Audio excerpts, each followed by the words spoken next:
we're gonna till. We're gonna do this one too, ain't we? I say no.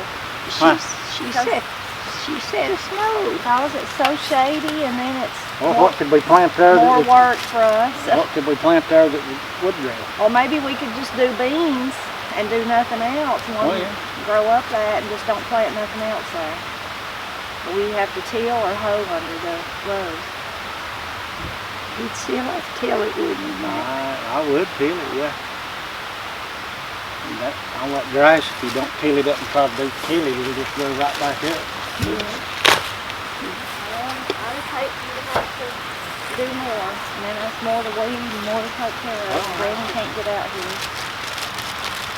Yeah, but if they made, them 2 rows made good and them 2 rows did, it'd be a pile of beans. Yeah. I love them little green beans, I'm telling you. They're so good. I've still got a few cans left.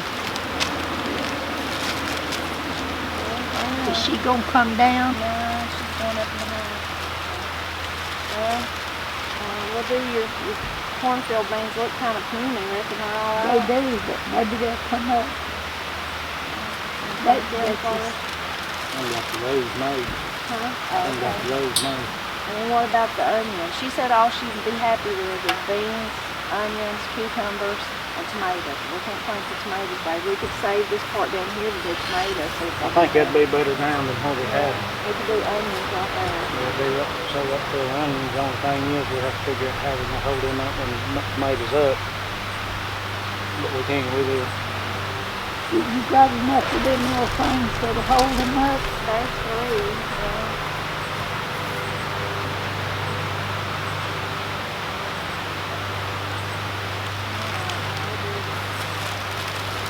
Maybe it'll warm up after planting.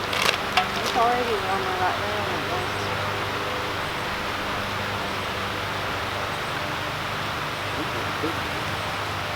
Good. Good.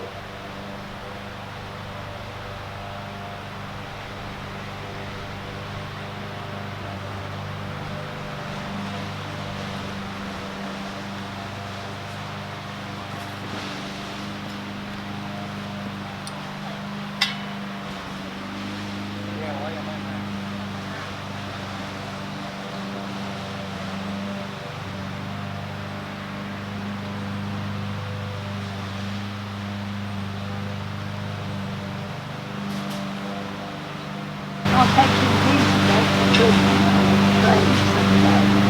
And I'll get that one.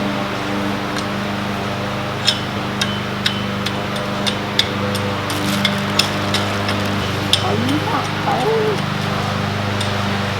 You want me to go get a blanket? No, I'm fine. I would be if I didn't want to catch it.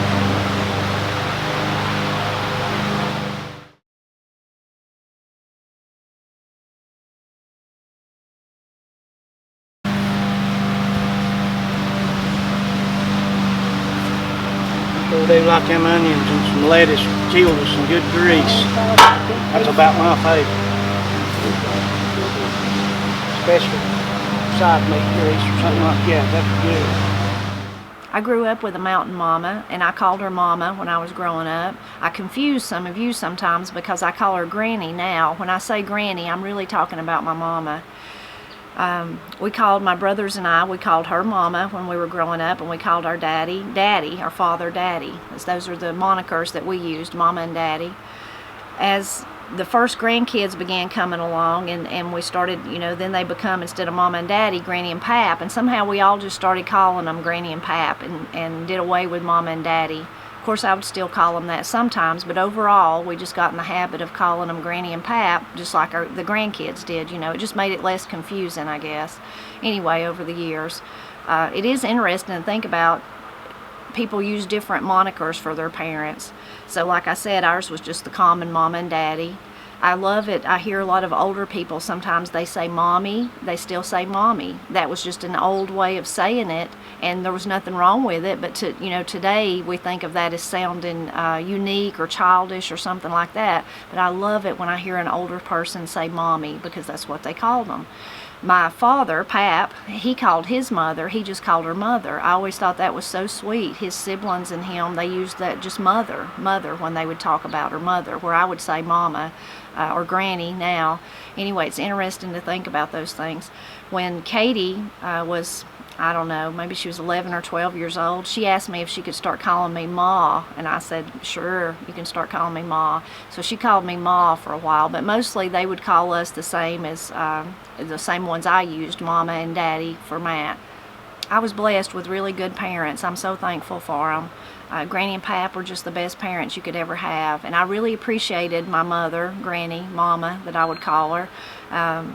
I didn't appreciate her fully, though, until I had kids of my own. After I had Corey and Katie, it was just like a veil was lifted from my eyes. Like I was like, oh, I see what you did. I see that you not only, took care of the home and fed us, you took care of our every need. You washed our clothes. You were the one that when we whined and complained about something, maybe it was that we forgot something we needed for school, and you'd go back to the store and get it, those kind of things. Then it was just, as a parent myself, as a mother, then I began to see, oh my goodness, look what Granny really did for me. All those things I took for granted. I knew that she was a good mother and that she fed us and clothed us and all that, but it was only when I had children of my own that I really began to see how wonderful of a mother that she was. And Corey and Katie were just little bitty things, learning how to talk. They learned how to talk really early compared to most kids. Now, they couldn't walk. They were late when it came to crawling and walking, like their motor skills, but they learned how to talk at an early age.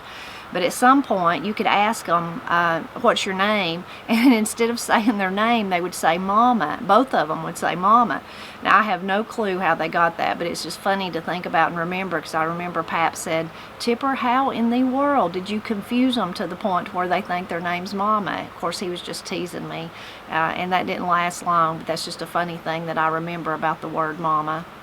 Around Mother's Day, we all start thinking of our mothers or people who were mothers in our lives. Maybe they weren't our biological mother, but there's so many important people that play a role in your life sometimes that are not your mother. But I think of my mother, my mama. I think of Miss Cindy. I was blessed with a wonderful mother-in-law. I think of my grandmothers, both long since gone now, but my Mama Marie and my Granny Gazzy, I think about them. I think about aunts that I had that played a huge role in my life. All those things, all those thoughts. I was just really blessed to have a lot of really good women in my life who influenced me and made me who I am today. When it comes to books about Appalachia for children, one of my very favorite ones was written by Mike Norris. It's a collection of rhymes. That makes you think of the nursery rhymes you grew up with. The only difference being his nursery rhymes, or the subject of them, are Appalachian. Think of Appalachian subjects, whether it's coal mining or something like that. And then also they're written in the Appalachian language, and they're just wonderful. And the books are illustrated by photos of hand-carved and hand-painted figures that were created by Minnie Atkins, and she actually has a collection in the Smithsonian, so it's really impressive. But it's just a fantastic book, and I'll put a link to it down below. But and Mike has a new book out too. I don't have it yet, but this one I really like. And I want to read you one of his poems. Mommy fell, or one of his rhymes, I should have said. Mommy fell. When Mommy fell out of the apple tree, she got right up and went on a spree. She danced a jig on the feather bed, then baked 2 bushels of gingerbread. She used our tablecloth for a cape and made a necklace with measuring tape. She tried to crochet with her feet way up in the night before she fell asleep.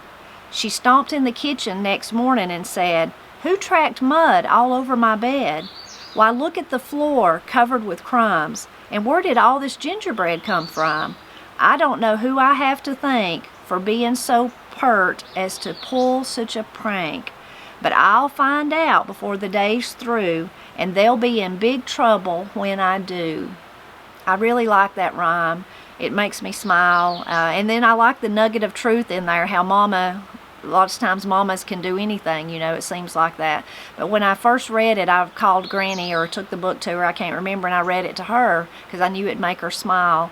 And she said it reminded her of her mother, Gazzy. She said, oh, Mama could do anything. She'd get up in the morning and work hard all day, and she'd just accomplish all kinds of things. She said, that reminds me of her. And then it's funny, Granny said, and boy, if I could crochet with my feet, there's no telling what I'd make, because Granny loves to crochet. She's the queen of crochet. So in Appalachia, we have a Mother's Day custom, and this may be a custom where you live or a tradition where you live too, so you can let me know if that's so. But on Mother's Day, if your mother's still living, you wear a red or a pink flower. If your mother's passed away, you wear a white flower in remembrance of her. And Mother's Day in Appalachia is typically just probably like the rest of the U.S. And other places. So you might buy your mother some flowers, maybe some roses, a bouquet or something, maybe a rose bush to plant in the yard or something like that. Maybe you take her out to dinner, to a nice dinner, or maybe fix a nice dinner for her. So it's pretty much the same, I'm sure, as wherever you live. For the past several years since Pat passed away for Mother's Day, we plant, Matt and I, and usually the girls help if they're here. This year they weren't available to help us, but anyway, we plant Granny's garden. That's what we do. That was something Pap always did. Pap always got started. This is the time of the year. Mother's Day falls on about the time that you'd start planting your garden. And that was typically what he did. So after he passed away, we began doing that for Granny. She's not really able now to get out and about and do things like she once was, but I know that she has such a love of growing things. That's where I get it from. She taught me that as I was growing up. I know I get that from her and Pat both. But Granny would get so excited about having a flower. She loves flowers. And if someone down the road give her a start of this or a start of that, she'd be so excited to see it bloom for the first time. And she's always telling me, Tipper, you need to get a start of this hydrangea. Or did you ever get a start of my Texas rose? You need to make sure you got a start of it, because she wants me to have the beautiful, beautiful flowers in my yard too. So it's nice that we can do that for her, and that's usually our Mother's Day gift to Granny, is to plant her garden. I hope that you've had a good Mother's Day if you're a mother, but mostly I just hope you'll drop back by often as I celebrate Appalachia.